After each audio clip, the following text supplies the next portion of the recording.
Hello everybody, Isle here. I'm back with another berry sludge not included video. Been hard at work all weekend on my base. Had quite a few issues I had to solve and sort out. And anyways, I won't go too deep into all of that, but the basic Murphy's Law applies with this game. If something can go wrong, it probably will. So, last video we were talking about our discovery about the pips, and I can say that after almost, I'd say 150 to 200 cycles, that I am correct on how I describe things. I've been running the metered system where we're feeding exactly, and I've actually even further refined the numbers, feeding exactly the necessary amount for the trees to produce just enough to feed them.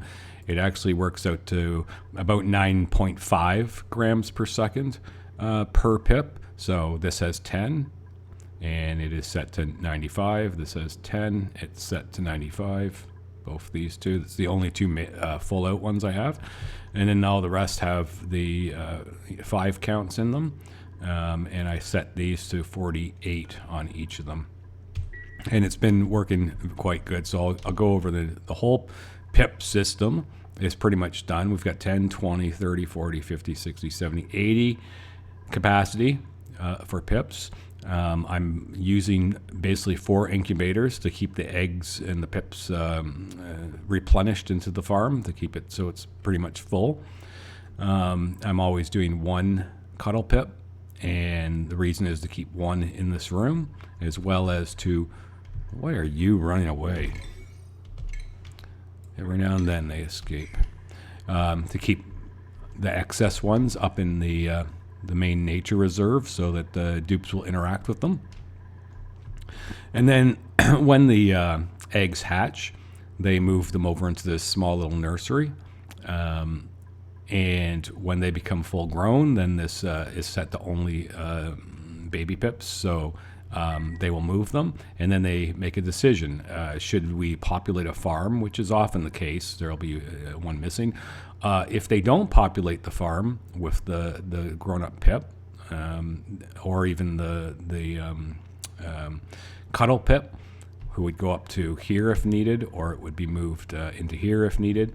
Then they go over here, and this is basically I call it the critter limbo system.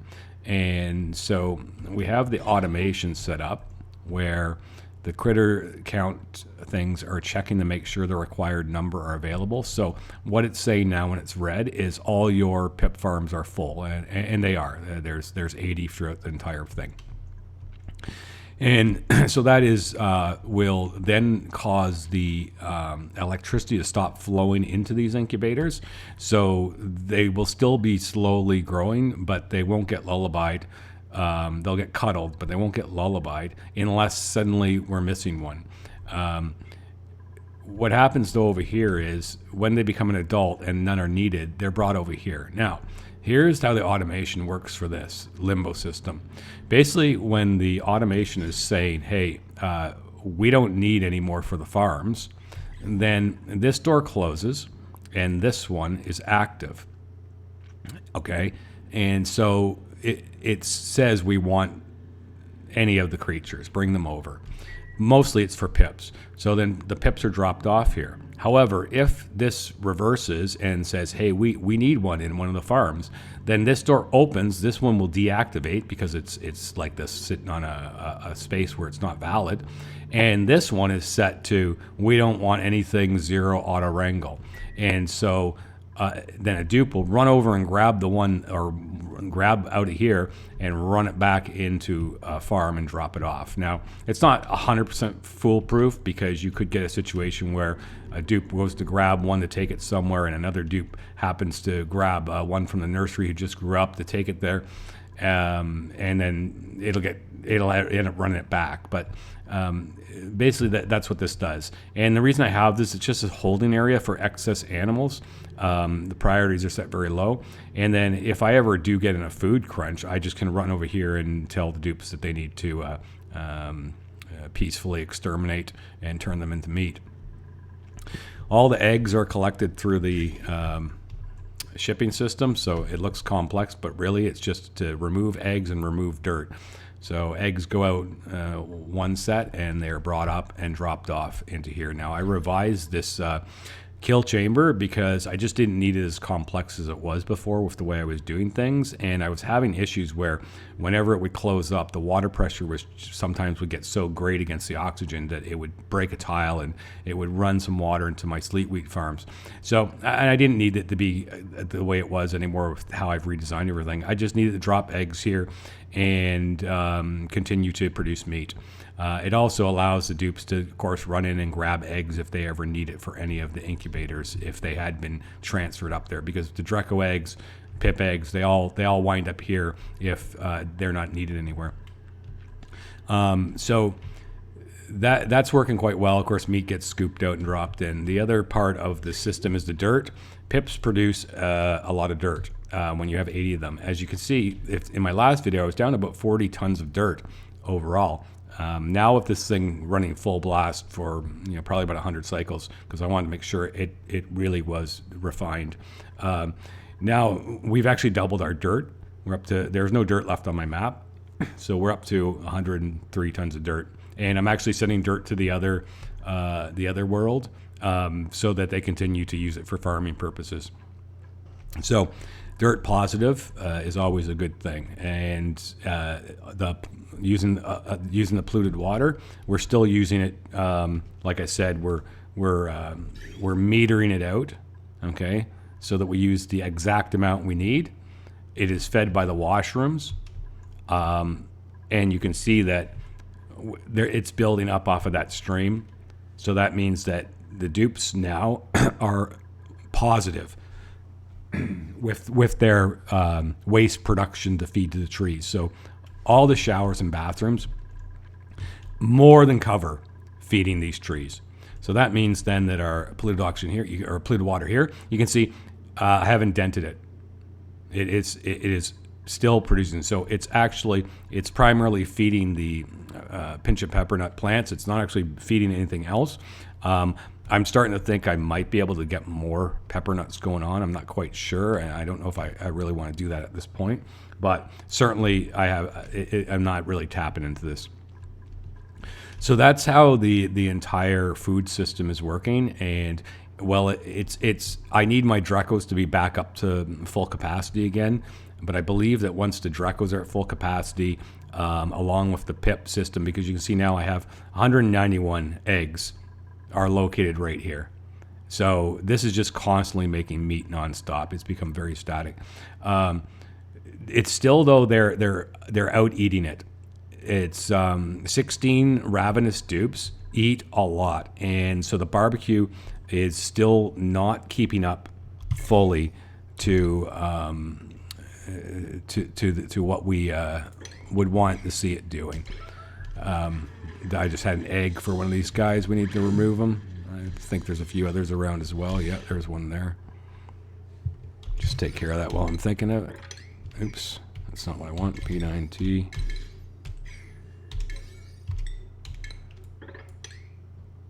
Did I find it? Yeah, okay. I think there's one more somewhere as well, but anyways, I'll take care of that later. At least two of them are hit up. So yeah, it's not quite still producing enough meat. Again, though, it's about producing enough meat, barbecue, for the frost burgers. And once I have frost burgers online, then I will produce more than enough food for the 16 dupes, and probably can handle a few more on top of that now with the size of things. So that's the major PIP system farm, and that's something I had spent a lot of time on over the last 2 days. As well, I've got the sleet wheat going. So this system is pretty simple. It's a very good system. I've used it before.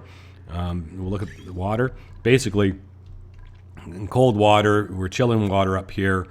The chilled water ends up coming down through the system, and then it gets fed into here, staggered radiant pipes. You can see this water comes in nice and cold. It's running through metal tiles, makes the entire loop, top, middle, bottom, and it keeps this room exactly what I need it to be. I put a vacuum buffer zone here because of the warmth of the salt water. It actually could slowly bleed through, hit the metal tiles that would be up against it if it was here, and then it would cause the room to not cool very quickly.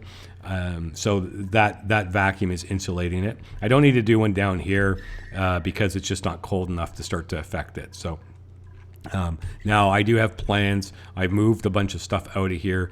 These things also are going to have to move, but that's fine. I can even get them over here because eventually I will have to add one more level of sleet wheat into this in order to make enough sleet wheat to do frost burgers, plus to be able to keep up with making berry sludge for my rockets. And that's another thing I've done. I've added the a small blossom farm, and so I've been able to make the sludge berry for the astronauts, basically. Another small thing that I added, actually I added quite a few days ago, and I just forgot to talk about it, is this system here. It does have a bit of a issue that I need to fix because the only problem is, and of course I try to avoid it, if I ever happen to get radiation poisoning and one of the dupes should happen to radiate vomit in their rooms, then the water, the polluted water will fall down here, and then I need to basically open this up and clean it out. And it does cause some issues by having it this way. So that just recently happened, and I do need to take care of it. So I'm actually going to just cut this off for now, and I will deal with that after I make the video. But basically the mechanical surfboards, the water always exit on this tile here. And so they all each have their own, and the water will just drop through here, and this mini pump will send the water away. This has been in place for hundreds of cycles, and they use it, and it works just fine. Power, I ran the power off two of these. Basically, each one takes 480, which is a lot. So they just, a 2K line and a 2K line for 4, and then there's never any power brownout issues or anything like that. So then I've also started to, I added another row of generators because not that I really needed the extra power, as you can see, but it's like I have it. I have literally endless power because of our hydrogen generator. We are almost up to 100 kilograms. Well, some of it was over 100. So 100 kilograms per tile. That's how much this thing is producing. Now, this has to be fixed because the bees finally ate out all the uranium that was underneath it. I'm not that concerned. This can sit like this for a while. My only concern would be maybe it might die. So you know what? I will, while I'm thinking of it, just do that. And there's another one here too that has that issue. But yeah, no, it's just, this is insane, the amount of hydrogen it produces. I don't need hydrogen. And at one point though, what I was having an issue, as you can see the bases, it's pretty well filled up with oxygen. One of the issues that I was having was that 16 dupes, as well as feeding this world their oxygen, right? Because I'm pumping it in there. So that's like 18 dupes are working off of the electrolyzers I had. But this been electrolyzers, this system is only enough to cover about 16. So I wasn't really losing going down in oxygen. I just wasn't gaining. And so I wasn't really pressurized the way I'd want to be. So I realized I had to add another means of a little bit of oxygen. So I put together what's known as a reverse hydra. I think a lot of people are probably, well, maybe not, but people who know about how to do a hydra are used to doing it the normal way. And the normal way is that you would have like a hydrogen generator up here, a gas pump over here, and you'd be pumping the hydrogen into the generator to power everything. But And then the oxygen, you would just have an open side or an open, usually it's like this. The hydrogen would go this way, and then you'd have this open into your base with nothing, no pump, and you just let it float, all the oxygen float out, because it always makes more oxygen per volume than it does hydrogen, right? Now, I have the opposite. I want the oxygen. I don't want the hydrogen. I have so much hydrogen, I don't need it. You can vent it to space, I don't care. So the way this is set up is you put a layer of like salt water, and then you put, and exactly one bottle is enough. So you get 100 kilograms per tile. And then you put a bottle of water on top of it. And it kind of just leaves this weird zone that even though there's water here, the gas has to go somewhere, and it can't go in these squares. So it's going to go, but it's going to go to merge, right? So as long as you've got like, it merging where oxygen is one way and hydrogen is the other, and you set this is where the hydrogen is going to go, is 250, and you set this one to 750. What will happen? I have it turned off right now. So I was working on some stuff up here, and I just turned it off. But now it gives me a good chance to show you, and that's all it is. There's no magic. Just take your oxygen out. There's no magic here to the automation. The door is hooked up to this one. And just so you see, the door is hooked up to this one, and the pump is hooked up to this one, right? And now, if we look at this thing here, you can see there's a packet of hydrogen, and generally, that's what you want to see, because it's going to merge. So you got oxygen all over here, and you got hydrogen here. So I'm going to flip this on, and we can show you what happens.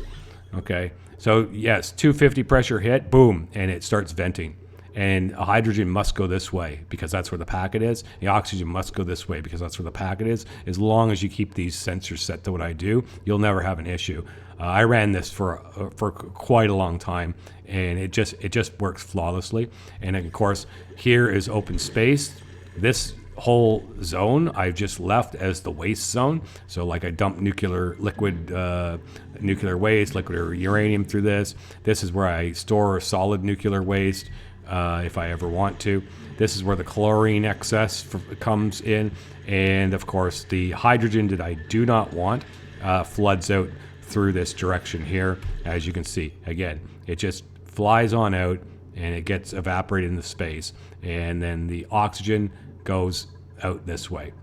The oxygen is just pumped into the other main lines and helps feed the entire base.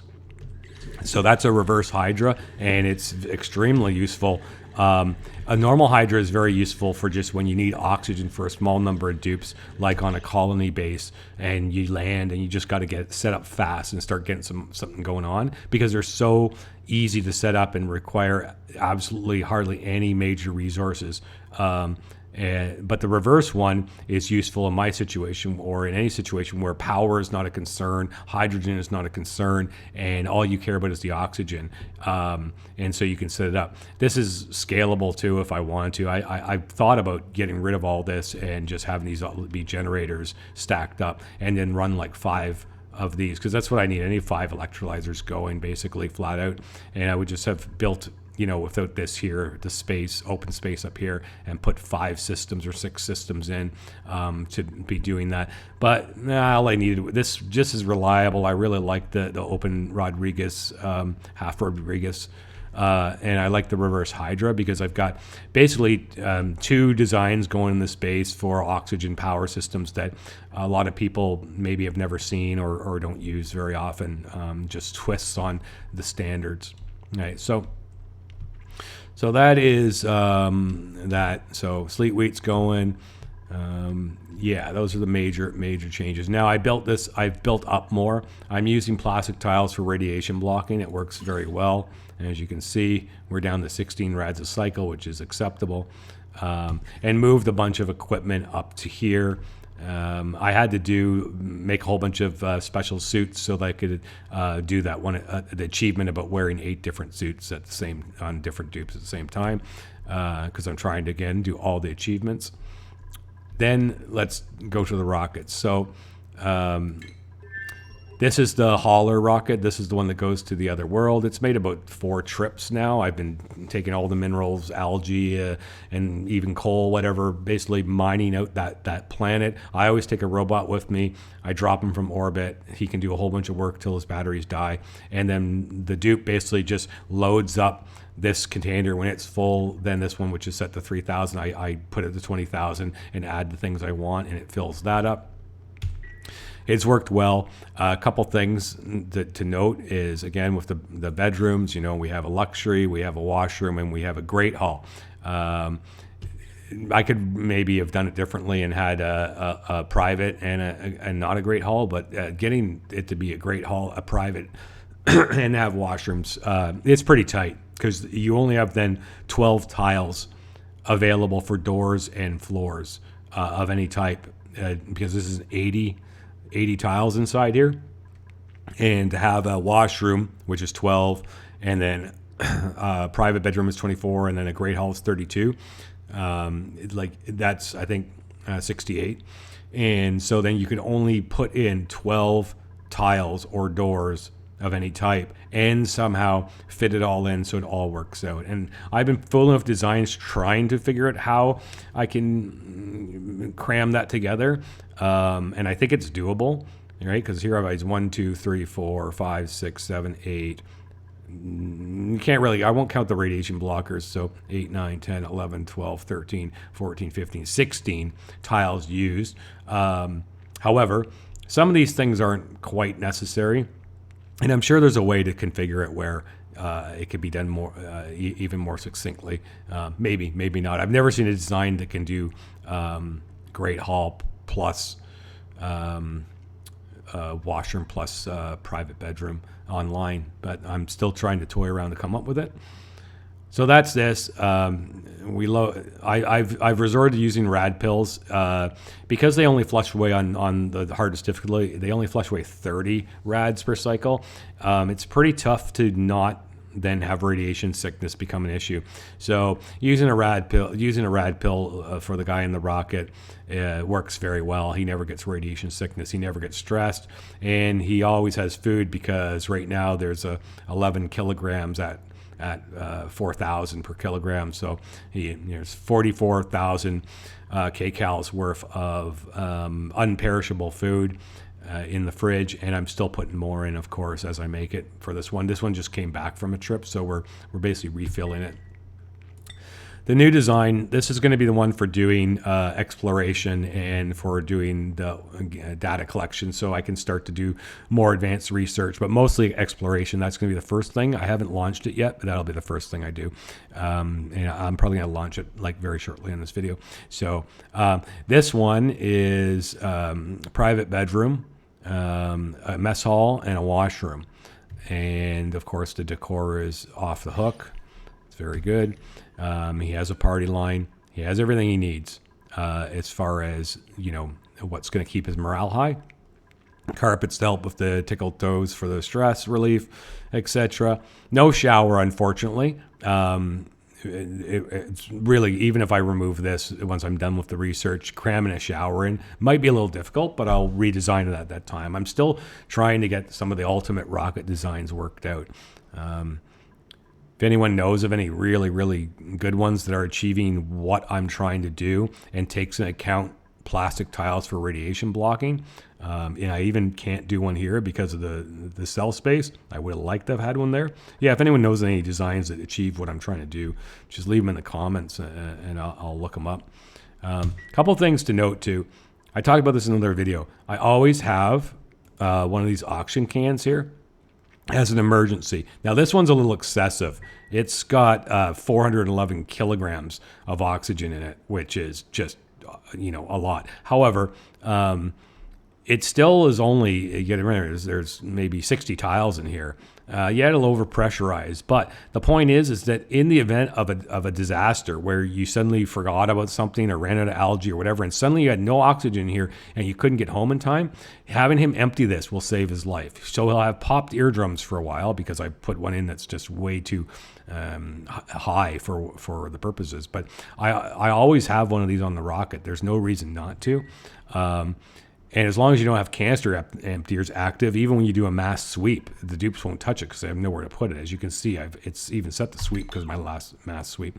The other thing I always put in is a full Atmos suit that's at 100% brand new. This one doesn't have any oxygen in it because I was just put it for demonstration purposes. There's no Atmos suit. This is guy's never landing. He doesn't need Atmos suits. So, but I always just throw in the rocket so that I remember if I ever change things around that I should do that. So this one's going to get moved out because it's not needed. But I also have done it over here, and you can see there's none in it. It's not for oxygen. It's not backup oxygen because that's what the 213 kilograms of oxygen in this thing is for. The purpose of this is that if you happen to go on a mission and not realize that you boarded with a Atmos suit that was at like 15% durability, you land on the other planet, he goes out for one trip, comes back, and all of a sudden you have a worn Atmos suit stuck on the ground and you've blown your mission. Well, you can reload, of course, but the better thing is that, oh, it's worn out. Okay, here, grab this one, put it in the dock. Now we've got one ready to go. So carrying one backup on the ships that are going to be doing landing excursions and stuff is a pretty good idea. So that's the 2 rockets set up. Needless to say, I'm ready to get going with some serious space exploration. I'm pretty much ready to launch and test it out. And so when I'm done this video, I will be finishing this one up and sending it off to go get more stuff from the Soy Lola planet. And then this one will be going to space to start doing exploration. And as we can see, I still do not have much of the map unexplored. And so I need to start getting on that, as well as I need to start doing data research. So I'm probably going to do a little bit of both, but I think I'm going to do mostly exploration so I can start to know what I'm dealing with. And so I can find, the main goal is to find the Moo planet. Is once I find the Moo planet, that is going to be my objective until I have a farm of Moos back on the home planet going. So last thing is how I designed the rocket systems. Well, I went over the fueling system before, where this is my steam generator. It comes up. I have valves for each rocket, so if I'm fueling one or fueling the other, I can turn them off. And both of them have a drain out valve so that when they're full, if you didn't time it quite right and you turn the system off, then all the steam just vents out into space, so you don't burst these pipes. Water, pretty standard stuff, just bringing water in, and it goes up and feeds the water lines into each rocket. So it goes in, and in each rocket I have this standard setup where I just run piping everywhere. It's always more than enough. You'll never go through all this water. And the shower has a waste ejection, and then the wall toilet ejects out. So on this one, same thing. It's a water circuit, and it's just to give the water to the wall toilet, as that's all I need it for. And then for oxygen, it's the same thing. We've got the ones that go in to give oxygen in, and then we got the vents to come out for when we are on the ground and we want to vent. If we're venting out the carbon dioxide, and these go into vents. Each one has a vent. It just fills till it's pressurized. Plus, then when you're up there, you have your oxygen diffuser as well. So these fairly reliable systems. Nothing that fancy though, of course. So that's it. That's where the progress is. I got big missions ahead of me as far as exploring space and continuing to go and bring in the metal ores, because I have so much, as well as achievements. So how am I doing? I don't talk about this very much. So I still have to unlock every in the research tree. That's easy. Find and tame every one of these species. This is not a very hard list at all. This is easy to do. I'll just get around to doing it when I feel like it. Improve Dukelet morale, but design 4 areas as nature reserve. Well, it says I have 1, but I've built 2. So I'm not sure if you have to do 4 on the same map, but I think I'll save that for a later date. That's just a design thing. You just have to get it done. Have at least 20 dupes. Well, that'll happen very soon because I'm going to be bringing in new dupes. Find a gassy moo. That's going to be happening very soon because it's a target of mine. Reduce the temperature of building to 6 Kelvin. This is very easy to do. Right, this is just use a cooling loop. I could do it in 2 minutes. Use a cooling loop with one of those conductive panels and just bring it down to less than 6. So I'll probably just knock some of these easy ones. Enter an oil biome for the first time. There's an oil biome on the Solala, so I just have to crack the tiles and enter into it. This one, it happens just as you're playing. I just haven't happened to do it yet. Down the hatch. I'll have to focus on this because I'm not hatch farming, so I'm gonna have to set up a hatch farm and just do it. I'm bringing lots of iron ore and copper ore back, and so I think that'll be another side project that I'm gonna get done over the next couple of days just to have it out of the way, and they can refine some ore for me. This is easy to do. You just have to set up a tricky system where you basically give your dupes 5 cycles off or something, and let the machines do all the work, or it just comes about because you just get so automated, right? Which I will try to achieve to do, but this is not a hard one to do. This is easy to do. You just have to set up a shower bay based on the number of dupes you have. So basically, for me, I have 16 and it shifts to 8. So I would set up 8 showers in its own special place, deactivate all my other showers, and then set up a bay of 8 Atmos suits outside of those showers. And then the dupes would every single day go get an Atmos suit on, go have a shower, exit, and that would count. So this is like the trick to do that one. This is much later when I'm more relaxed. I will look into this one. Mine the gap. This is a hugely big one to do, and I have to get on it. So that's why I have to do exploration. So then I can turn my hauler rocket into just basically a space mining rocket and start going and just sending them off to do space mining. So that because 1,000,000 kilograms is a considerable amount of product to haul back. Land dupes or rovers on all worlds in the cluster. Yeah, that's a tough one. That's definitely endgame. Rad bolts. Once I get rad bolt ships, this will just naturally happen. Extract uranium without getting stung. That's very, very easy to do. All you have to do is go and kill the bees, and then tell a different dupe to go mine it. Have duplicates of rockets survive in space 10 cycles in a row from morale 25 higher. I actually believe that when I do my exploration and my with the new rocket, I believe I'll achieve that. I think I'll be able to stay up there for 25 or for 10 cycles easily. In fact, I'm planning to on the first trip because I'll do research. I've already loaded up with 11 tons of plastic. And I'm pretty sure that I'll achieve morale of 25 with the dupe I send up, plus the way that my rocket is configured. We'll know by the next video. And this one, run a research reactor at full capacity for 5 cycles. Yep, okay, we'll do that. You just build it, get her set up, get her going, run her for 5 cycles, take her apart. Unless you need the power, which I don't. Now, maybe on a different planet, if I start getting serious, I might.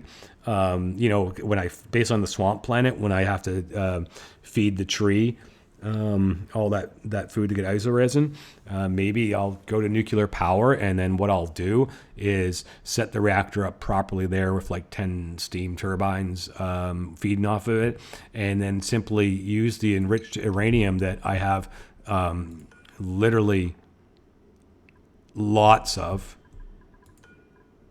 Right, I'll just use the enriched uranium that I have, and I will use the thing that fires the product to other worlds, and I'll just fire enriched uranium to them, and then they'll use that to fire the reactor for power, something like that. Also, I'll never run out of the uranium to feed the betas because it just keeps falling from the sky. And whenever I get around to it, I just mine it up and I can drop it off to them. So anyways, there's the update. That's where we're at. Things are going very good. I feel like the base is finally starting to stabilize, where I'm like, power was stabilized a long time ago, but food has always been an issue. Ravenous is probably, of all the things that's difficult with this challenge run, Ravenous is the hardest one to deal with. And next to that would be the excessive radiation. And then certainly the stress is no walk in the park either. But of all the things I worry about the most, it's just the sheer amount of food that they eat, and the fact that they must eat twice as long per day because they have to eat 2,000. They eat 2,000 a day instead of 1,000, so they spend twice as much time a day eating. But it's really been a challenge to keep up with the food demands. And whenever a disaster on food happens and you suddenly are like at zero and you're having issues with food, it's hard to recover because it's not as simple as just turning on a single micro musher and starting to make mush bars. A single mush bar doesn't even feed one dupe 50% of what it requires. Sometimes I've had to turn on both of these. Sometimes I've had to slaughter all my excess Drecos. I've had to make some rash moves whenever I've hit into food hiccups. And the smallest thing can throw things, into a tailspin, as we all have learned through playing this game. But yeah, no, if the oxygen is looking good, the temperature of the base overall, I'm pretty pleased with it. No real issues. Plants are all looking alive and well. So oxygen is good. Power, well, as we know, power is sufficient. And then food is finally more or less online, where it's producing the amount that it needs to produce. And most of the resources that I require, water, isn't running out. And I've always got a lot of backup if I ever really ran into trouble with water, but it's holding up very well. So I feel like I've hit that, what we would call a stability point. And of course, whenever you hit a stability point, it's time to start doing some newer projects, some bigger things, and especially diverting your energy into different areas of the game, because the base will just run itself in the state that it's in. So anyways, thanks for watching. And if you enjoyed the video, I'd really appreciate it if you can hit the like button, consider subscribing, and leave a comment. All of that will help me grow the channel and inspire me to keep on making more content.